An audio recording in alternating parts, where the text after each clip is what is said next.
Hi, welcome Chris. Fitness over 50, really excited to have you in today to kind of find out, I suppose the best way to put it is, this is your life, with finding out about your experiences coming into the industry, your experience transitioning from your background into becoming a trainer, and of course growing your business, which I've obviously seen a lot online about. I'm really excited to find out, so it's how you built that business, and I suppose where the passion all came from. So I suppose we're going to take you back just a little bit in distance and time to, I suppose, how you, I suppose where you fell in love and how you came to want to become a personal trainer or get involved in health and fitness. Well, it's a long story. We're ready. I'll try and keep it as short as I can. Unlike most people who are in fitness today, I haven't always been interested in fitness. I wasn't in sports at school or at college. I didn't go through the army doing boxing. I wasn't playing rugby or anything like that. I actually hated sport at school. Okay. And I actually hated sport and doing anything exercise related all the way up until I was 50 years old. If you've ever seen pictures of me when I was 50, I was obese. I was 18 stone of pure lard. And I think I've worked out my body fat ratios around about 45 to 50% body fat at age 50. I went to see my doctor. The doctor told me that I needed to lose weight and lose weight fast. He said, if I don't lose weight over the next few years, then it's possible that I wouldn't actually get to see the age of 60. Wow, okay. So it was a really serious health warning from my doctor. So on all of the fitness measures, all of the parameters you use for fitness, I was totally lousy. And it was a real shot in the arm. It was a shot in the arm I needed. So from that point onwards, I changed my entire life really. I thought, I do want to live a little longer. I've only been married by that stage about 10 years. I want to carry on enjoying my life and enjoying my wife. And so I decided to make fitness a part of my life. So from that point onwards, I started going to the gym and started watching what I was eating. I didn't have any formal plans of what kind of nutrients to eat or formal exercise plans. I just decided that I ought to go and do something.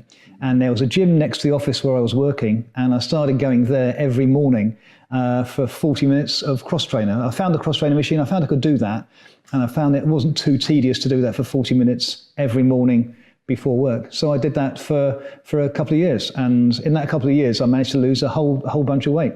A couple of interesting points about that. It was a 2-year weight loss, which an interesting point is it really worked. In 2 years I came down from 18 stone to 12 stone. Wow. So I lost 6 stone. And that's what most of my clients today say when I tell them my story. They say, wow, you lost 6 stone in 2 years? I mean, it sounds a huge amount, but 6 stone in 2 years isn't a huge amount. It's actually £1 a week.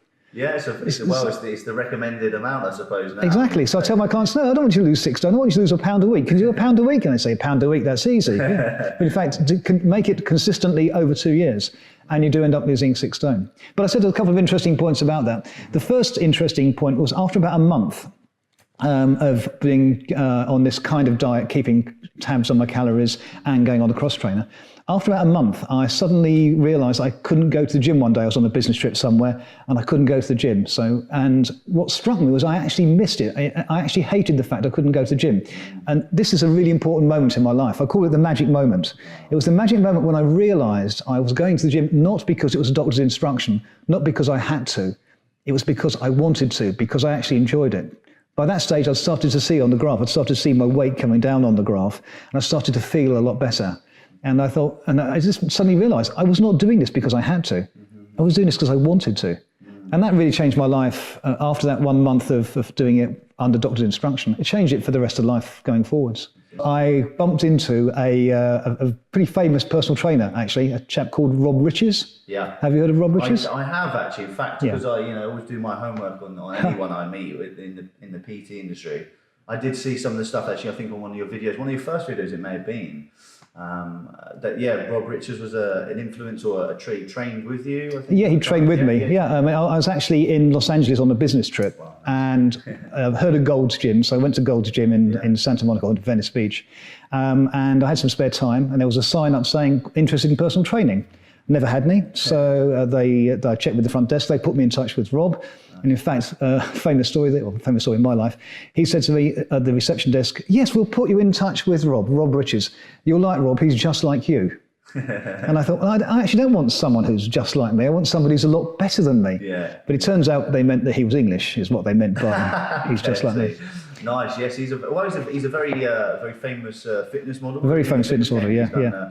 done exceptionally well in his career. I think he's still in LA, isn't he? He is indeed, yeah. And we are still actually great friends. Oh, awesome. So what happened with Rob was I took Rob on as a personal trainer just to start with for one single session. Yeah. And we had a great time, and Rob actually showed me what a dumbbell was. I had no idea what a dumbbell was. He said, Chris, you've done a fantastic job losing weight. He had heard my story like you just have. Yeah. It's great losing all those pounds of body weight, but what you should have done is lose more body fat and retain some of the muscle. Mm-hmm. So he showed me what end of the dumbbell was, what the other end of the dumbbell was, what a barbell was. Yeah. We took me around the gym, showed me the resistance machines, and worked with me to develop a program. But that's how I got into fitness. Yeah. How I progressed from there to being a personal trainer is a separate story. Sure. Because having discovered the weights room, then I was no longer just doing cardio. I was doing cardio in the morning, usually pre-breakfast, as I had been doing before.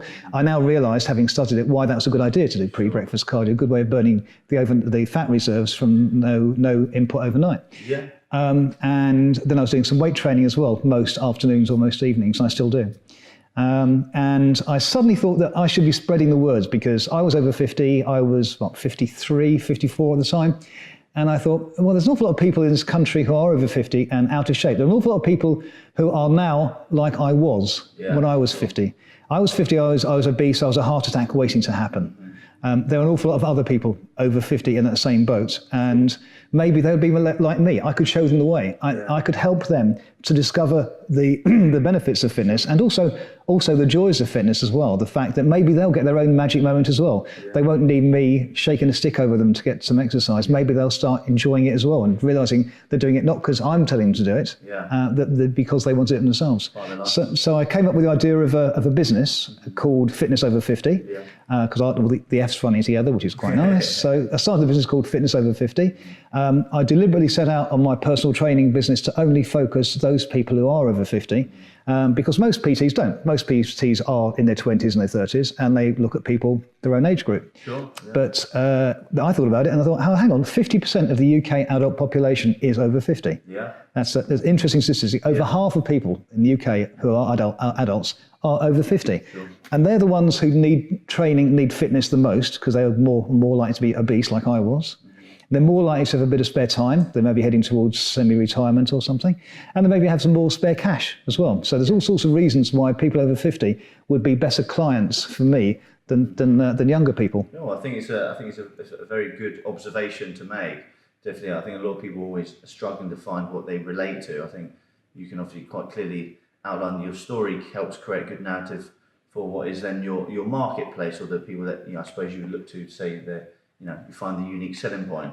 What was that first year like for you? I know it's quite a broad time, but that can be quite fast and quite there's a lot of things happen that time. But for the first year of you starting that business, what were some of the sort of challenges would you say you faced as a entrepreneur at that point? Because I suppose one thing I know we often communicate with some of the trainers and we discuss is that for a PT it can often be like you are a small business, an SME to a degree, and those skill sets can be quite vast on what you need to learn. But I suppose how did you go about then growing that business or starting it? Did you start in some of the bigger gyms and kind of harness your small business, or were you kind of went straight into self-employed and kind of found your clients internally? Well, it was very lucky for me, really, because I was able to devote my time to becoming a PT pretty much full time, because when I was 54, the company I was working for wanted to downsize, and they wanted to give people voluntary redundancy or early retirement. And since I was 54, they said, Chris, if you want to, we can make this early retirement for you. So I took early retirement, which came with a nice big check. Which meant that being a PT didn't have to pay the bills, doesn't have to pay the mortgage, doesn't have to pay all the credit cards. So I don't need my PT income for that. So which is really, really helpful. So compared to most PTs who actually have to perhaps struggle to make a living from it, for me it's kind of optional income. It's more like a hobby that I enjoy doing, that's good for me, and it keeps me interested in other people.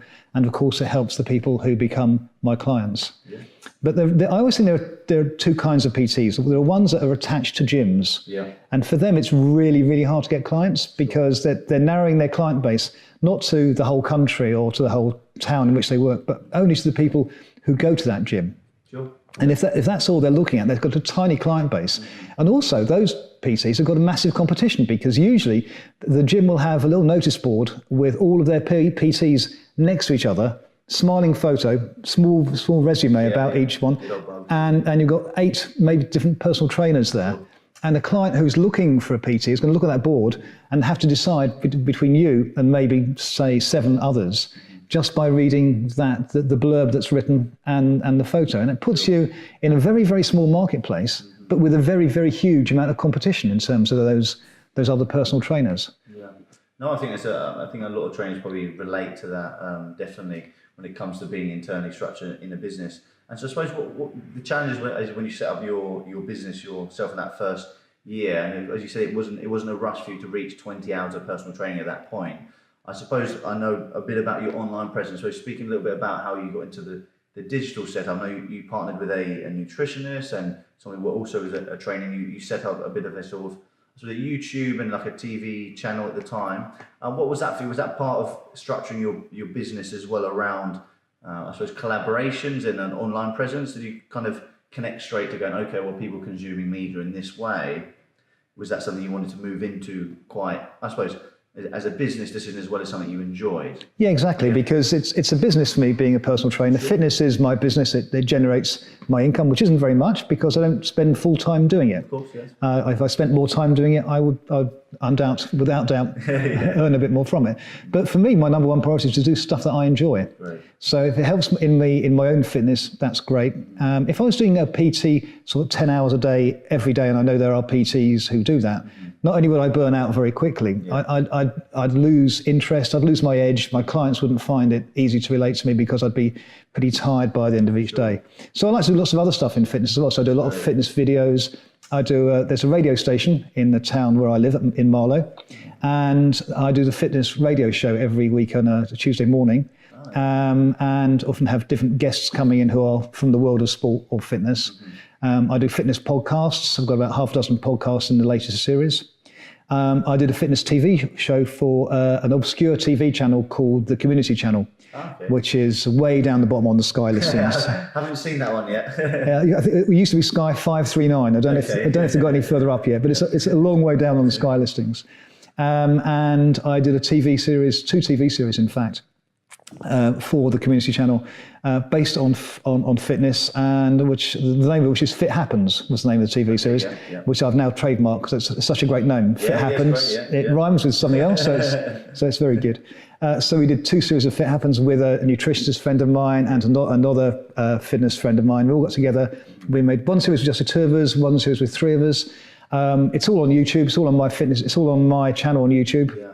So if you go to Chris Zaremba or Fitness Over 50, both take you to my channel, and you type in Fit Happens, you'll see all the episodes of it. That's a nice way to elaborate on those. Amazing. Well, I suppose what a lot of the the trainers that I'm sure looking at a business like yours, which you comfortably set up now, and I suppose to a degree people always have plans in the business. Also, what advice would you give to some trainers starting out and trying to find their way? So it's a very broad term. Maybe we'll shorten it down to, I suppose, as a digital business which is being grown online. Any tips you would give to people trying to work out how to use some and navigate the way through? Because the YouTube platform can be quite challenging. I know we talked briefly about how to use some of that platform. Do you think they're things that are quite easy to learn, hands-on approach, or do you often find that you're looking to other people to find that information from, like some marketeers or digital professionals? That's very interesting. I mean, it's hard, I think, for new PTs in the business to get their first customer. Sure. We talked a little while ago about being a PT in a gym, so you're one of 8 faces on a board. Yeah. If you're not going to be that, then you need to go more freelance, which is the route I've been through. And they use this superb facility that you have here, Nathan, by the way. Great place. But using a freelance place to base yourself is a much better way of doing that. But the problem then is, how do you get your customers? Yeah. And you can say what's obviously the era of digitalizing marketing. Mm-hmm. So let's look at social media and how you can get customers that way. Mm-hmm. And I've lost count of the number of personal trainers who think they're going to get business just by being on Facebook. Sure. And they say, I'm a personal trainer. They set up a business page on Facebook with their name on it, and they expect to get customers that way. And of course they don't. Yeah. Facebook is just about okay if you know who you want. Sure. But most people don't know who they want. They know what they want, but they don't know who they want. So the first thing I discovered, I decided when I set myself up as a business in fitness, was that not to use my own name as my business name, but Fitness Over 50, because that describes what I do in a nutshell. Yeah. So most people who find me through Googling Fitness Over 50 or fitness regime people over 50 or exercises for people over 50. All that leads to me on Google. And so setting my business name up to be Fitness Over 50 rather than Chris Zaremba Fitness, for example, has been a great benefit for me getting customers. And one bit of advice I'd suggest is try and find a way of marketing yourself that people who know what they want rather than who they want. Perfect. So I suppose it'd be great to get a few tips for new trainers starting the industry, Chris. I suppose a few ideas possibly that you could break down so people could kind of, it's quite a big, confusing environment sometimes starting a business. I suppose, is there any sort of points you would be able to harness in on, just give some recommendation to trainers starting out now or currently looking for some of our ideas to create a bit of creativity in their business? Yeah, I think a good point is to be able to differentiate yourself from others, because there are a lot of PTs out there. And for a client to work with you, you have to have some reason why they want to choose you. And for me, it comes down to, well, first of all, it's my own story. So if you've got a backstory, that's good. So I've got a backstory because I have gone myself from being a heart attack waiting to happen, all the way to being fit, all the way to being a fitness model world champion. So that's a good backstory to have. Sure.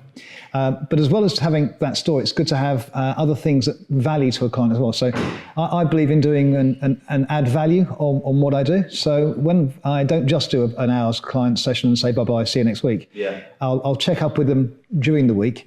I will you've probably seen me around the gym here. I've always got a clipboard with me and I'm writing things down.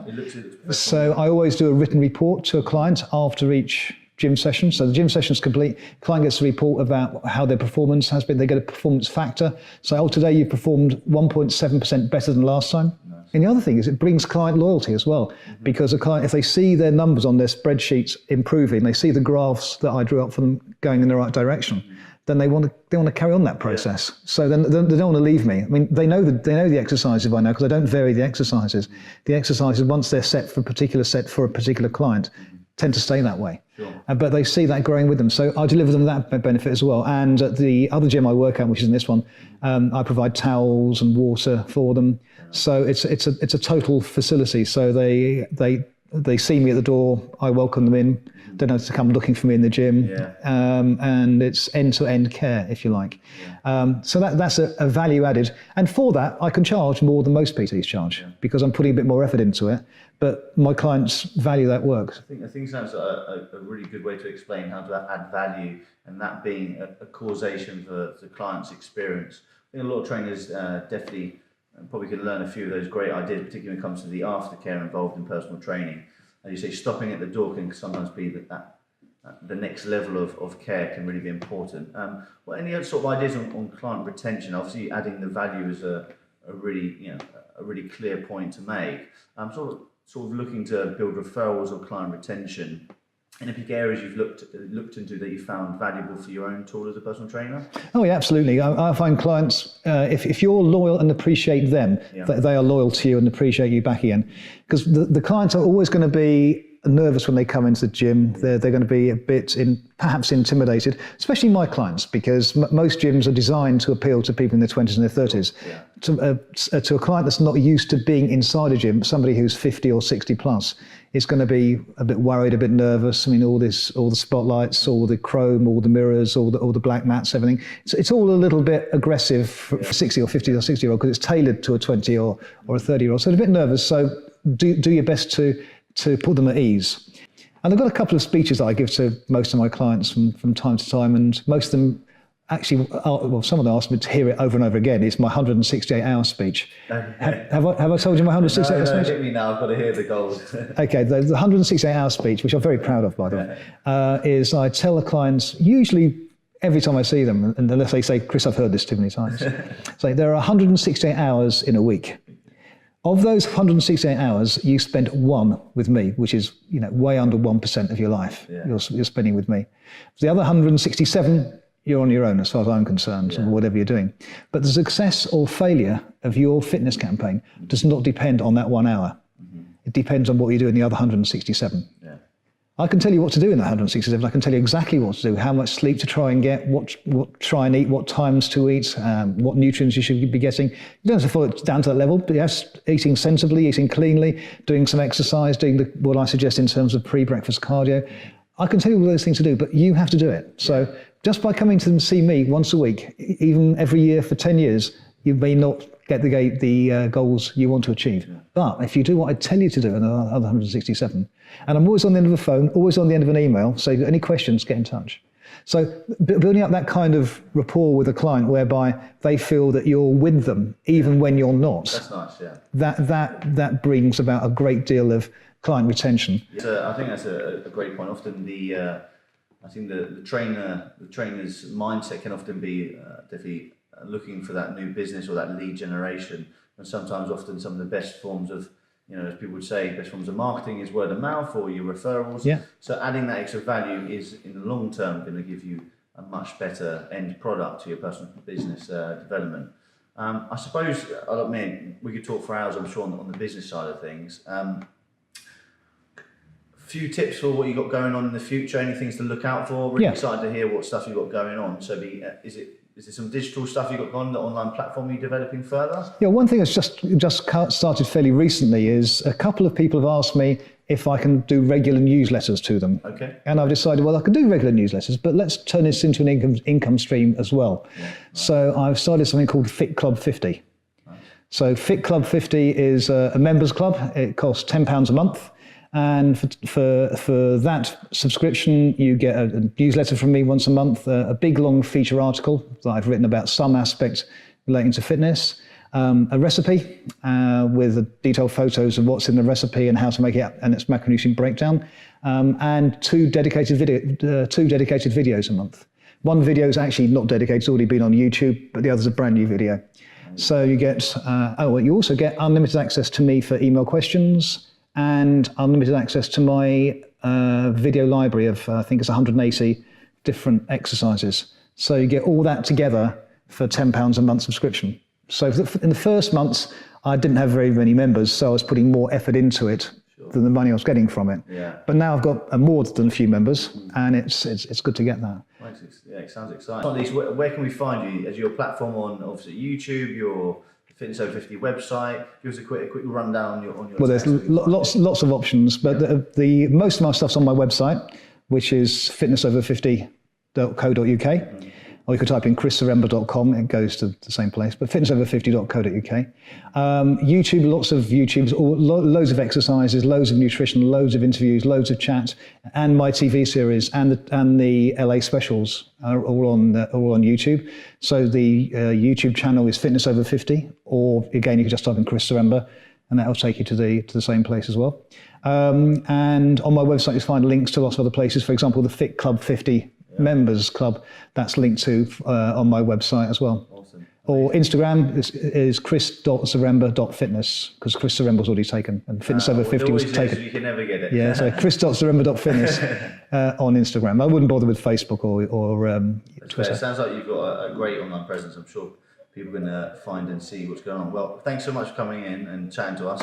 Enlightening all the way through. So I look forward to hopefully getting you in again. And yeah, I'll speak to you soon. Nathan, thank you so much for asking me to speak. And let me thank you for having such a great gym facility that I can come and do my personal training in. Thank you. Pleasure.